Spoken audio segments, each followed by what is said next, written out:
Subscribers நேயர் கேட்குற கேள்விக்கு பதில் சொல்லிட்டு இருக்கோம் இந்த வீடியோ சீரீஸில். அவர் நேயர் கேட்டிருக்காரு, பற்களில் வந்து காரை படிஞ்சிருச்சு டாக்டர், கரை ஆகிடுச்சு, பற்கள் ஈர் லெவலும் ரொம்ப இறங்கிடுச்சு, என்ன பண்ணலாம், ஏதாவது இதுக்கு சரி பண்ண முடியுமா அப்படின்னு கேட்டிருக்காரு. அதை பற்றி இந்த வீடியோவில் பார்க்கலாம்.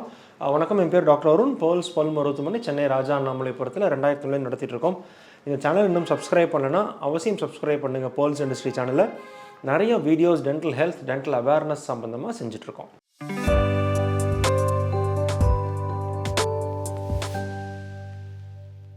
இப்போ வந்து நம்ம என்ன ஃபஸ்ட்டு புரிஞ்சுக்கணும்னா, அந்த பற்களில் வந்து நார்மல் பற்களில் வந்து யூஸ்வலாக வந்து பற்களை நம்ம என்ன தான் ப்ரஷ் பண்ணி வச்சுட்டாலும் நம்ம சலைவாவில் மினரல்ஸ் நிறையா இருக்குது, வாயில் பாக்டீரியா நிறையா இருக்குது, நம்ம உணவுப் பொருளும் சாப்பிட்றோம். சலைவாவில் சுரக்கிற மினரல்ஸ் ப்ளஸ் சலைவா ப்ளஸ் நம்ம சாப்பிட்ற உணவுப் பொருள், வாயில் இருக்கிற பாக்டீரியா, இது மூணுமே ஆக்ட் பண்ணி பற்களில் யூஸ்வலாக ஒரு படிமன் மாதிரி ஃபார்ம் ஆகும், ஒரு டெபாசிட் ஃபார்ம் ஆகும். இந்த டெபாசிட் இனிஷியலாக நம்ம பார்க்கும்போது ஒரு சின்னதாக ஒரு பேஸ்ட் மாதிரி இருக்கும், ஒயிட் கலராக இருக்கும், அதுக்கு பேர் பிளாக்குன்னு பேர். இந்த பிளாக் நாடவில் யூஸ்வலாக ப்ரஷ் பண்ணும்போது போர்ஷன் ஆஃப் த பிளாக் வந்து க்ளீன் பண்ணிடுவோம். பட் சம்டைம்ஸ் வந்து நம்ம ப்ரஷிங் கவனக்குறைவாக இருக்கும்போது, எல்லா இடத்தையும் ப்ரஷ் பண்ணல, சரியான ப்ரஷ் யூஸ் பண்ணாதும் போது இந்த பிளாக் வந்து அப்படியே டெபாசிட் ஆகி சலைவாவில் இருக்கிற மேலும் மினரல்ஸ் அதில் டெபாசிட் ஃபார்ம் ஆகி ஒரு பீரியட் ஆஃப் டைம் என்ன ஆகும், இது வந்து அந்த டெபாசிட் வந்து ஹார்டன் ஆகும். இந்த சாஃப்டாக இருக்கிற டெபாசிட் ஹார்ட் ஆகும். இந்த ஹார்டாகிற டெபாசிட்டை தான் கால்குலஸ்ன்னு சொல்லுவோம். இது வந்து டிப்பிக்கலாக பார்த்தீங்கன்னா சின்னதாக வந்து நம்ம நம்ம உதட்டை இறக்கி நம்ம கண்ணாடியில் நம்ம பற்களை பார்க்கும்போது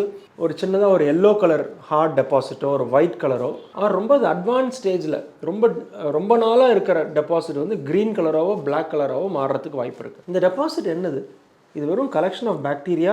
இதில் போய் ஃபுட் டெபாசிட் ஆக்ட் பண்ணி இதில் இருக்கிற பாக்டீரியா வந்து டாக்ஸின்ஸ் ரிலீஸ் பண்ணும். இந்த டாக்ஸின்ஸ் வந்து வாய் ஹெல்த்துக்கு வந்து ரொம்ப ரொம்ப கெடுதல். என்ன பண்ணும் இந்த டாக்ஸின்ஸ்?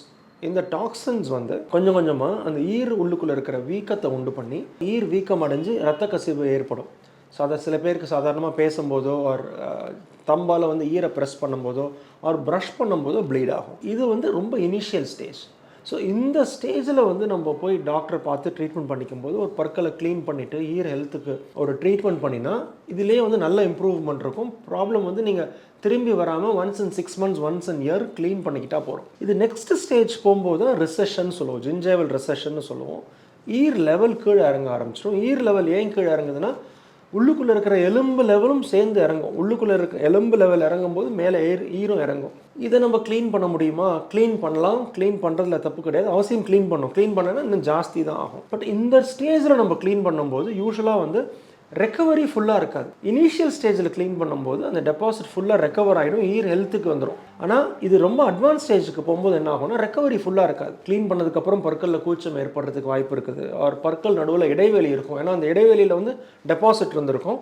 இப்போ டெபாசிட்லாம் எடுத்ததுக்கப்புறம் இடைவெளி தெரியும். பட் ஸ்டில் பற்களை காப்பாற்ற முடியும். கம் ட்ரீட்மெண்ட் பண்ணி இதை நம்ம க்ளீன் பண்ணி மெயின்டைன் பண்ணி பார்த்துக்க முடியும். இந்த நெக்ஸ்ட் ஸ்டேஜ் வந்து பல்லும் ஆட ஆரம்பிச்சிடும். கேப் மட்டும் இல்லை, ப்ளீடிங் மட்டும் இல்லை, பற்களும் ஷேக் ஆகும். அப்போ வந்து யூஸ்வலாக பற்களை எடுக்கிற மாதிரி தான் இருக்கும். ஸோ வந்து இந்த காரை படிஞ்சு ஈர் இறங்கினா ட்ரீட்மெண்ட் பண்ண முடியும். பட் இது ஏற்கனவே இந்த ஸ்டேஜ் வந்து கொஞ்சம் அட்வான்ஸ் ஸ்டேஜ் ஆஃப் ட்ரீட்மெண்ட். இதுக்கு முதல் ஸ்டேஜ்லேயே போய் நம்ம அவசியம் டாக்டரை போய் பார்த்து ட்ரீட்மெண்ட் பண்ணிக்கிறது ரொம்ப அவசியம். இந்த வீடியோ பிடிச்சிருக்குன்னு நினைக்கிறேன். அவசியம் லைக் பண்ணுங்கள். ஏதாவது கொஸ்டின்ஸ் இருந்ததுன்னா கமெண்ட் செக்ஷனில் கமெண்ட் பண்ணுங்கள். அடுத்த வீடியோவில் சந்திக்கிற வரைக்கும் டாக்டர் அருண், பேர்ல்ஸ் பல் மருத்துவமனையிலேருந்து பேசுகிறேன். நன்றி, வணக்கம் அண்ட் தேங்க்யூங்க.